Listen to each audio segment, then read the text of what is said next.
In the state of Minnesota, an individual could become voluntarily intoxicated and not be able to use that intoxication as explanation for why they might have been incapacitated for a rape. I was raped for hours. I felt like I was worth nothing. I was a piece of garbage by the time I was done. When I finally disclosed that I had been sexually assaulted, I didn't have hope that the system would do its job, because for so long, the system hasn't.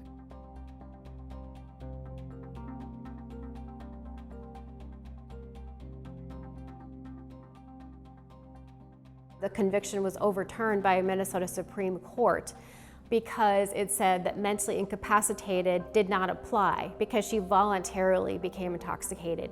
But she was literally too intoxicated to be in a bar and drink anymore, but not too intoxicated to actually be considered mentally incapacitated, and thus it was rape. We knew as practitioners and survivors knew that this loophole existed, but I don't think the general public was really aware of that. The House will come to order.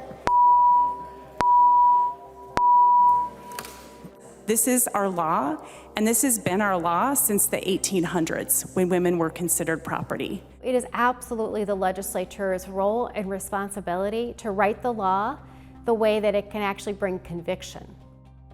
The victims of crime should always be at the top of our mind.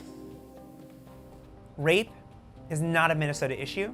Rape is not an American issue, let's be very clear. The underlying issue that we're trying to address in these laws is the culture.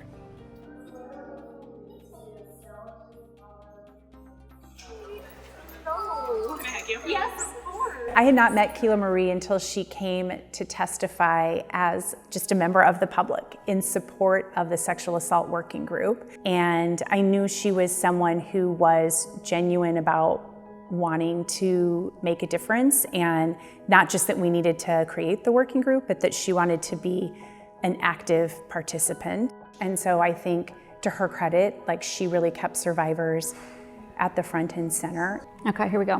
Criminal sexual conduct, yep. Here we go, okay. We rewrote the entire chapter of criminal sexual conduct.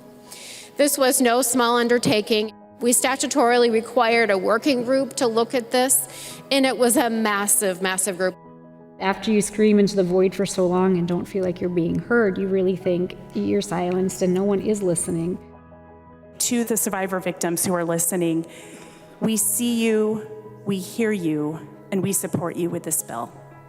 Thank you, Madam Speaker. The clerk will take the roll on the bill.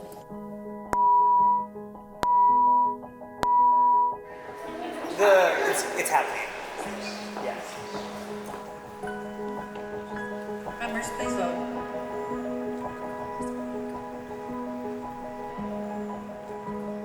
Laws are great, but laws can't change a person's heart.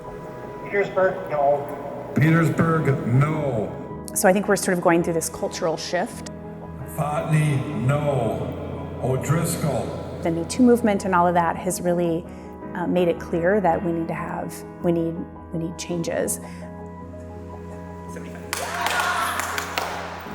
There being 75 ayes and 59 nays, the bill is passed and its title agreed to. I felt happy, I felt sad, I felt angry, I felt heard, I felt ignored, I felt betrayed, I felt supported, I felt all of the emotions. This only creates a shift if we continue with this momentum and use it to build upon.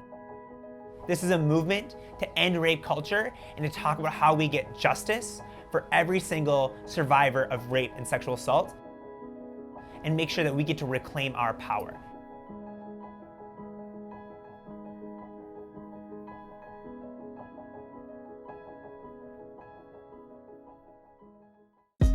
Hey, thanks for watching. If you like this video, check out these other videos from USA Today to stay up to date with all the latest news.